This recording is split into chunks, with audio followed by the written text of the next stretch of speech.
Willy Novrian. Saya merupakan dosen Sistem Informasi di Fakultas Teknik Universitas Bengkulu.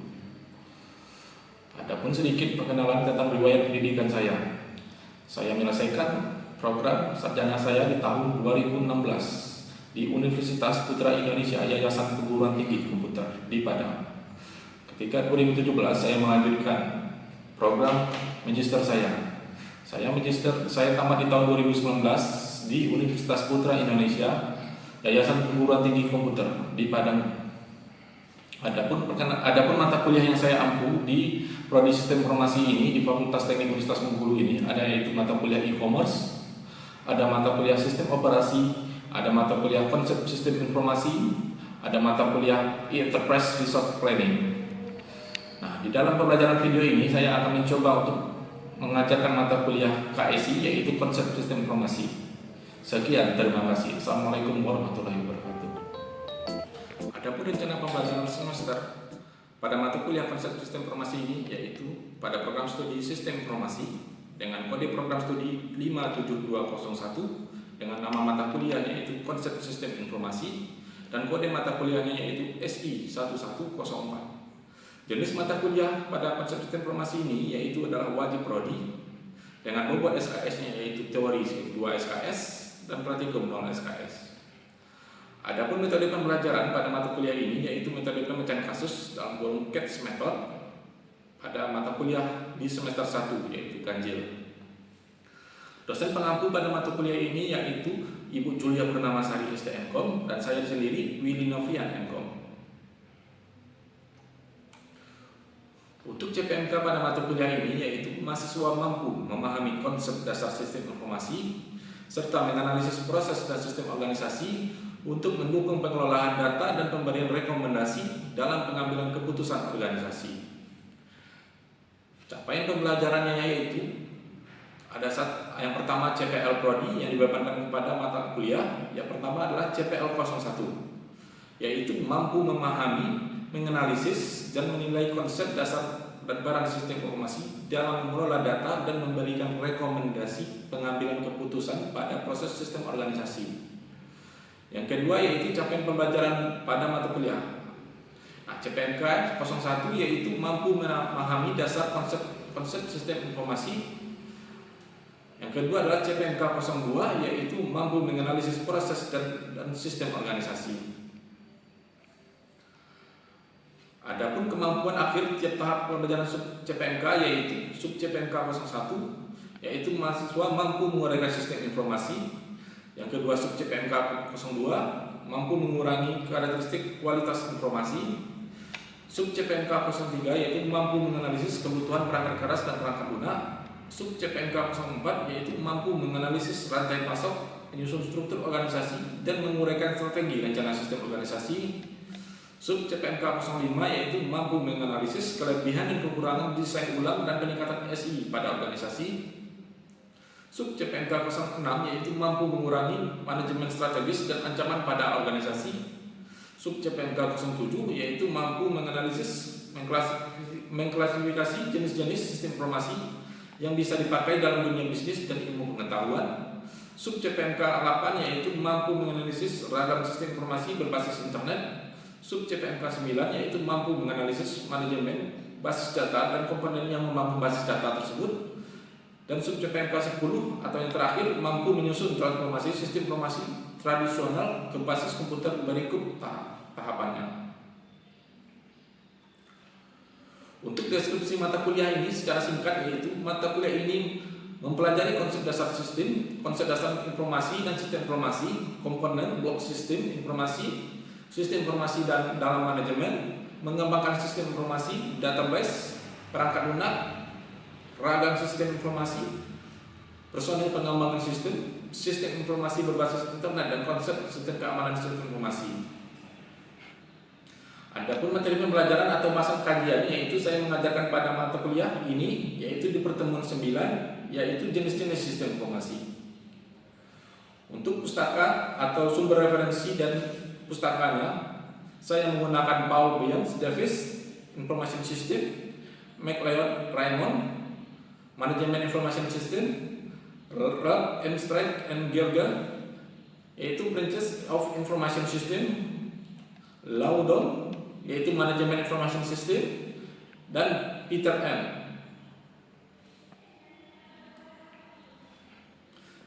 Untuk media pembelajaran pada mata kuliah ini yaitu menggunakan perangkat lunak, yaitu presentasi materi pertemuan 1 sampai 14 dalam bentuk PowerPoint. Cukup sekian untuk LPS mata kuliah ini. Nah, untuk mata kuliah untuk pembelajarannya akan diberi cuplikan pada video-video berikut. Sekian, terima kasih. Assalamualaikum warahmatullahi wabarakatuh. Waalaikumsalam warahmatullahi wabarakatuh. Hari ini kita bertemu lagi di pertemuan ke-9 di mata kuliah KSI ya. Yang semester 8-nya yaitu UTS. Sebelum pertemuan ini adalah UTS sama Ibu Julia ya. Nah, dilanjutkan oleh semester 9, oleh pertemuan 9 oleh Bapak, yaitu jenis-jenis informasi. Kita ngulang yang masa lalu lagi. Sebenarnya ada yang tahu apa jenis informasi? Mungkin bisa bantu salah satu jawab. Dahuli mungkin bisa bantu. Oke, izin jawab. Jadi apa itu sistem informasi? Menurut saya sistem informasi itu adalah kumpulan data-data yang begitu banyak, terus diolah sehingga menghasilkan suatu informasi yang untuk si perusahaan itu bisa mengambil keputusan dari informasi yang didapat dari sistem informasi itu. Oke, terima kasih Dahuli atas jawabannya. Jadi sistem informasi itu adalah kumpulan data-data yang diolah yang menghasilkan informasi untuk seseorang atau organisasi tersebut.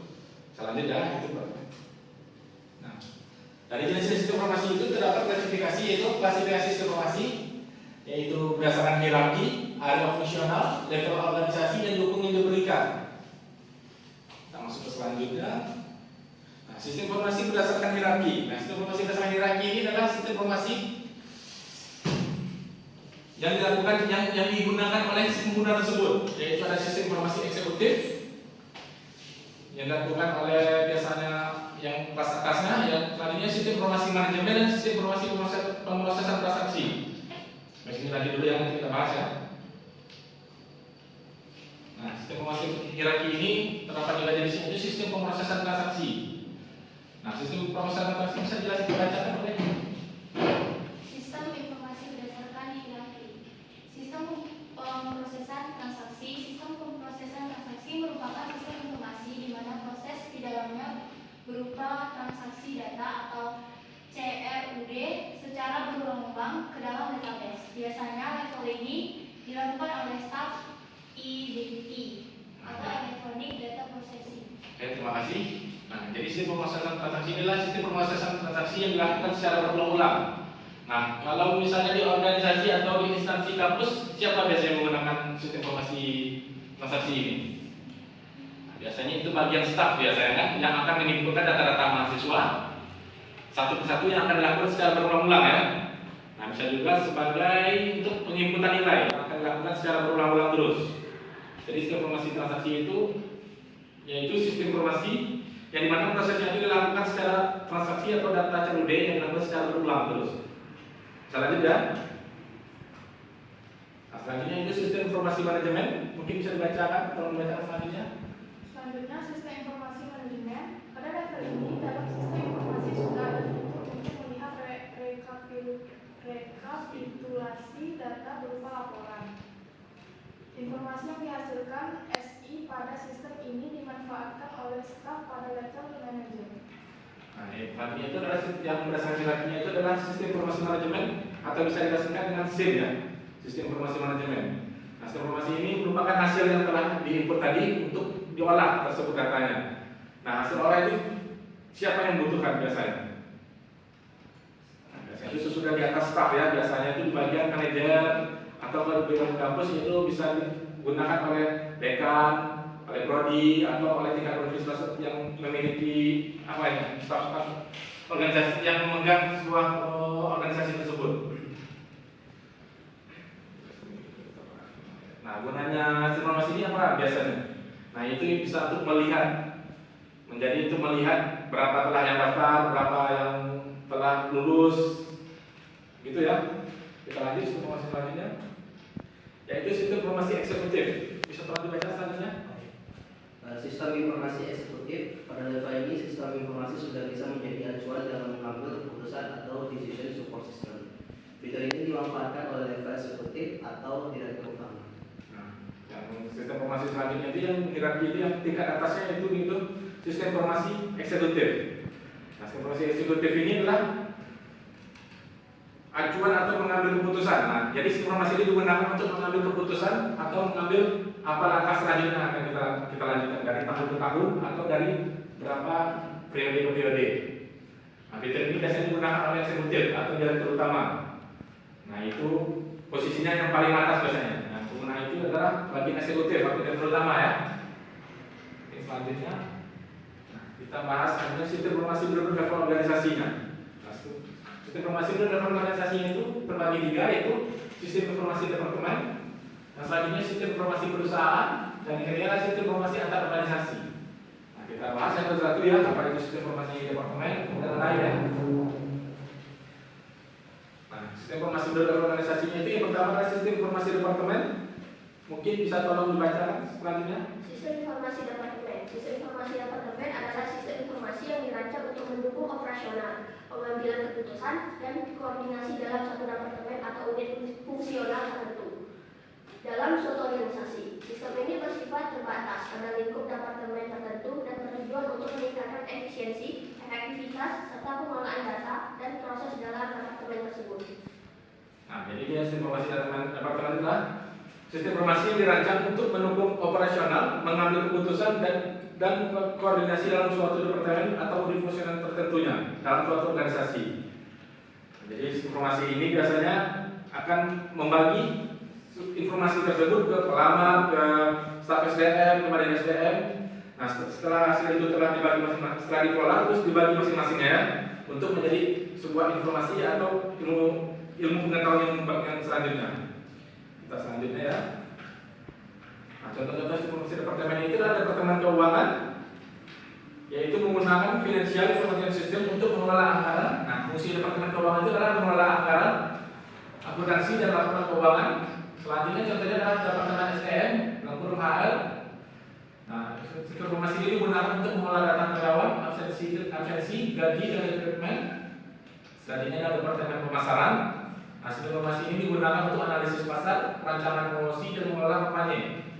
Nah, selanjutnya itu departemen produksi, yaitu yang digunakan untuk mengelola jadwal produksi, stok bahan baku dan kontrol kualitas. Nah, kita masuk ke selanjutnya itu sistem informasi perusahaan. Bisa tolong dibaca Bapak? Sistem informasi perusahaan adalah sistem yang digunakan untuk mengelola, mengintegrasikan, dan mendukung seluruh aktivitas dan proses bisnis dalam lingkungan organisasi atau perusahaan secara keseluruhan, mencakup berbagai departemen dan unit fungsional. Sistem ini bersifat terpadu, mendukung pengambilan keputusan strategis dan operasional, serta membantu perusahaan mencapai efisiensi dan keunggulan kompetitif. Nah, ya, jadi sistem informasi perusahaan itu adalah sistem yang digunakan untuk mengolah atau mengintegrasikan dan mendukung seluruh aktivitas dan proses bisnis dalam lingkungan organisasi atau perusahaan secara keseluruhan, mencakup berbagai departemen dan unit fungsionalnya. Nah, jadi sistem informasi itu untuk di server yang lain juga untuk menghasilkan lingkungan organisasi atau perusahaannya itu ya. Jadi itu bersifat terpadu, jadi satu tempat. Informasi itu dikumpulkan ke dalam satu tempatnya. Kita masuk selanjutnya. Nah, untuk informasi departemen itu adalah departemen keuangan yang digunakan untuk mengelola anggaran, akuntansi dan laporan keuangan. Ini tadi ya, maaf pas slide. Kita masuk ke selanjutnya, ini sudah ya. Nah, ini maaf ya. Nah, contoh sistem informasi itu adalah enterprise resource planning atau ERP, yaitu proses bisnis yang perusahaan seperti keuangan, SDM produksi, inventory dan logistik. Contohnya retail memakai Odoo untuk pencatatan penjualan, pembelian dan keuangan secara terpusat. Yang selanjutnya ada CRM, customer relationship management. Yang selanjutnya ada e-commerce information system, dan selanjutnya ada supply chain management. Supply chain management atau kurung CCM. Nah, masing-masing itu digunakan sesuai dengan kegunaannya masing-masing ya. Ada seperti yang CRM itu untuk penjualan, pemasaran dan layanan pelanggan. Kalau untuk e-commerce itu bisa menggunakan Shopify untuk menggunakan toko online secara online ya. Nah, ini biasanya contohnya apa e-commerce itu? Itu seperti Shopee, Lazada, dan lain ya. Kita masuk ke selanjutnya sistem informasi antar organisasi. Bisa tolong baca? Sistem informasi antar organisasi adalah sistem informasi yang menghubungkan dua atau lebih organisasi secara elektronik untuk berbagi informasi, mengkoordinasikan aktivitas, dan meningkatkan efisien serta kolaborasi antar organisasi. Nah, selanjutnya adalah sistem informasi antar organisasi yang digunakan untuk berbagi informasi, mengkoordinasikan aktivitas, dan meningkatkan efisiensi serta kolaborasi antar organisasi. Nah, contoh informasi antar organisasi itu adalah Electronic Data Interchange atau EDI, Supply Chain Management (SCM), BPJS dan Information System. Nah, bisa kamu baca di belakang. Abdul. Oke, untuk contoh sistem informasi antar organisasi yang pertama adalah Electronic Data Interchange atau EDI, yaitu untuk dokumen bisnis seperti invoice, purchase order, dan shipping notice untuk antar perusahaan secara otomatis dan digital. Lalu untuk supply chain management system atau SCM, yaitu mengintegrasikan data pada proses dan proses antara produsen, distributor, pemasok, dan pengecer untuk mengelola stok permintaan pengiriman. Contohnya itu Alfamart menggunakan sistem SCM yang terhubung secara langsung dengan para vendor dan gudang logistik. Selanjutnya ada BPJS Health Information System, yaitu menghubungkan rumah sakit, klinik, apotek, dan perusahaan dengan sistem BPJS untuk keperluan klaim, rujukan, dan verifikasi data peserta. Contohnya itu rumah sakit menggunakan e-claim BPJS untuk memproses klaim pasien peserta BPJS secara otomatis dan real time. Itu ya, jadi salah satu contohnya supply chain management system (SCM) itu. Contohnya menggunakan Alfamart menggunakan SCM yang terhubung langsung dengan para vendor dan gudang logistik. Jadi informasi tersebut bisa kita gunakan ketika suatu daerah misalnya sering habis stoknya barangnya apa, misalnya di daerah tersebut lakunya stok minuman dingin misalnya. Nah, itu bisa digunakannya oleh para vendor untuk memprediksi kalau minuman tersebut akan habis lagi di hari beberapa agar tidak menumpuk stok tersebut. Nah, yang kedua itu adalah salah satu contoh lagi adalah BPJS Health Information System. Semuanya sini menggunakan BPJS. Ya. Nah, di sini BPJS itu digunakan untuk mengklaim sakit di rumah sakit di seluruh Indonesia. Nah, itu walaupun kita sakitnya walaupun di tempat yang anggaplah di tempat yang tidak terlalu besar. Nah, itu bisa kita nanti akan terintegrasi ke satu akses, satu pusatnya. Oke, masuk ke selanjutnya, yaitu sistem informasi berdasarkan alat fungsional. Nah, sistem informasi berdasarkan alat fungsional itu ada terbagi dalam satu sistem informasi akuntansi, sistem informasi keuangan, sistem informasi manufaktur, sistem informasi pemasaran, dan sistem informasi SCM. Nah, kita jelaskan masing-masing ya. Nah, salah satu contoh sistem informasi menurut level organisasi yaitu contoh sistem informasi ini tadi lagi ya. Nah, sistem informasi akuntansi atau SIA. Bisa tolong dibaca yang sebelahnya. Sistem informasi akuntansi atau SIA adalah sistem yang mengumpulkan, mencatat, menyimpan, dan memproses data keuangan dan akuntansi untuk menghasilkan informasi yang berguna bagi pengambilan keputusan manajerial, operasional, dan eksternal. SIA mengintegrasikan proses bisnis dengan teknologi informasi untuk mendukung aktivitas seperti pencatatan transaksi, laporan keuangan, pengendalian internal, dan audit. Jadi informasi akuntansi itu bisa disebut dengan SIA ya, yaitu mengumpulkan, mencatat, menyimpan, dan memproses data keuangan dan akuntansi untuk menghasilkan sebuah informasi. Nah, SIA ini mengintegrasikan proses bisnis dengan teknologi informasi. Nah, masuk ke selanjutnya. Nah, kita masuk ke sistem informasi keuangan. Bisa dibaca selanjutnya. Sistem informasi keuangan atau SIK adalah sistem yang dirancang untuk mengumpulkan, memproses, menyimpan, dan menyajikan informasi keuangan secara akurat dan tepat waktu guna mendukung proses pengambilan keputusan, pelaporan keuangan, pengelolaan anggaran, dan pengawasan keuangan di suatu organisasi atau perusahaan. Sistem ini termasuk bagian dari sistem informasi manajemen yang fokus utamanya adalah data keuangan. Oke, informasi keuangan itu akurat dan tepat waktu ya sistemnya ya. Nah, bagian sistem informasi ini termasuk bagian dari sistem informasi manajemen yang fokus utamanya adalah tentang data keuangan. Jadi biasanya proses ini, sistem informasi ini digunakan oleh pihak-pihak bank kebanyakan ya. Selanjutnya adalah sistem informasi manufaktur. Bisa kamu baca selanjutnya. Sistem informasi manufaktur adalah sistem informasi yang digunakan untuk merencanakan, mengendalikan, dan memantau proses produksi dalam sebuah perusahaan manufaktur. Sistem ini membantu dalam mengelola sumber daya seperti bahan baku, mesin, tenaga kerja, serta menjamin bahwa produk dibuat sesuai dengan jadwal, anggaran, dan standar kualitas.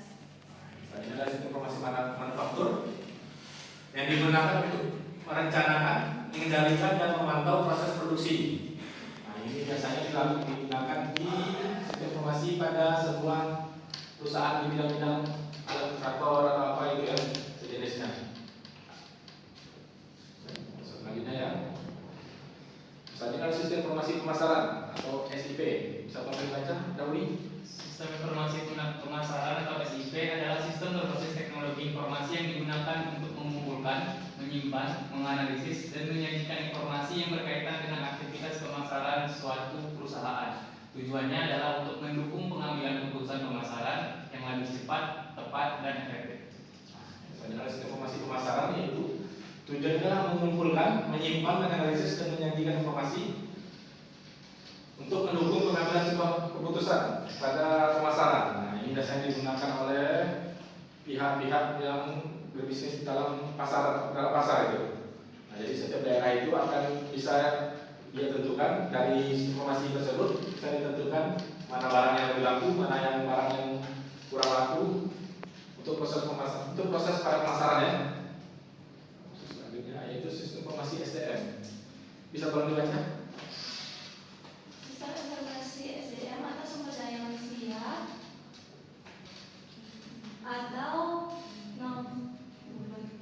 Human Resource Information System adalah sistem informasi yang dirancang untuk mengolah data dan proses yang berkaitan dengan karyawan dalam suatu organisasi. Sistem ini mengintegrasikan teknologi informasi dan praktik manajemen SDM untuk meningkatkan efisiensi pengolahan tenaga kerja. Nah, selanjutnya adalah informasi SDM ya. Nah, itu fokus ke sumber daya manusia atau Human Resource Information System dalam kurung HRIS. Nah, tujuan dari sistem informasi tersebut adalah mengelola data dan proses yang berkaitan dengan karyawan dalam suatu organisasi. Kita masuk ke selanjutnya. Kita masuk ke pertanyaan yang kita studi kasus ya. Nah, bisa mungkin ini adalah sebuah tugas.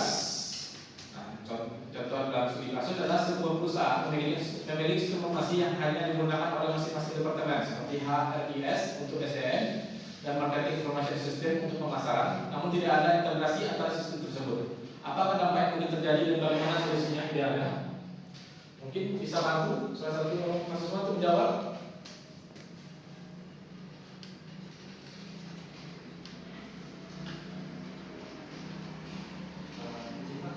Ya, silakan. Oke, mungkin menjawab untuk dari tugas di kasus yang di atas itu jawabannya adalah penerapan enterprise information system atau ERP di mana ini akan menjadi pengimplementasian daripada sistem informasi perusahaan untuk mampu mengintegrasikan daripada sumber daya manusia departemen masing-masing serta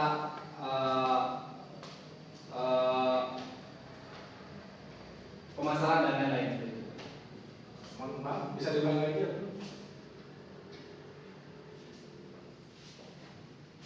Oke, baik. Untuk solusi idealnya itu adalah mengimplementasikan sistem informasi perusahaan atau enterprise information system, di mana itu nanti akan mengintegrasikan mulai dari departemen daripada perusahaan tersebut, lalu juga sumber daya manusia dan juga marketing information system seperti itu, Pak. Terima kasih. Semuanya mungkin sepakat dengan Abdul ya. Jadi sistem informasi tersebut harus diintegrasikan ke seluruh pihak, ke seluruh pihak bisnis yang lainnya, seluruh organisasi lainnya. Oke, kita masuk ke contoh yang studi kasus yang lainnya. Sebuah rumah sakit mengalami keterlambatan dalam proses klaim dalam BPJS karena proses verifikasi dilakukan manual. Nah, sistem informasi apa yang relevan digunakan untuk rumah sakit tersebut dan bagaimana fungsinya? salah satu bisa bantu jawab?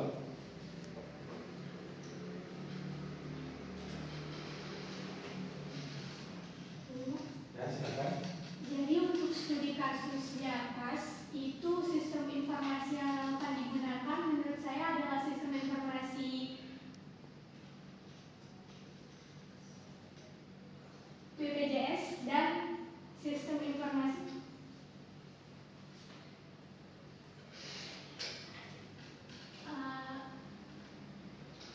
ini saja sekiranya menurut saya, Pak. Jadi intinya adalah sistem informasi BPJS ya, Ya. pas ya, untuk diintegrasikan agar datanya tidak terjadi duplikat atau terjadi datanya menjadi double gitu ya. Oke, oke cukup untuk materi hari ini. Nah ini ada tugas yang harus dikerjakan. Bapak tunggu waktunya kira-kira 1 jam. Nah untuk link tersebut telah Bapak bagikan ke ketua kelasnya yaitu Dauri ya Dauri. Iya. Nah nanti tolong disebarkan ke teman-temannya yang lain. Nah, tugas ini akan berkaitan untuk ke pertemuan selanjutnya. Mungkin sepertinya cukup untuk pertemuan hari ini. Sekian. Apakah ada pertanyaan? Jika tidak ada, mari kita tutup pertemuan hari ini dengan mengucapkan hamdalah. Assalamualaikum warahmatullahi wabarakatuh.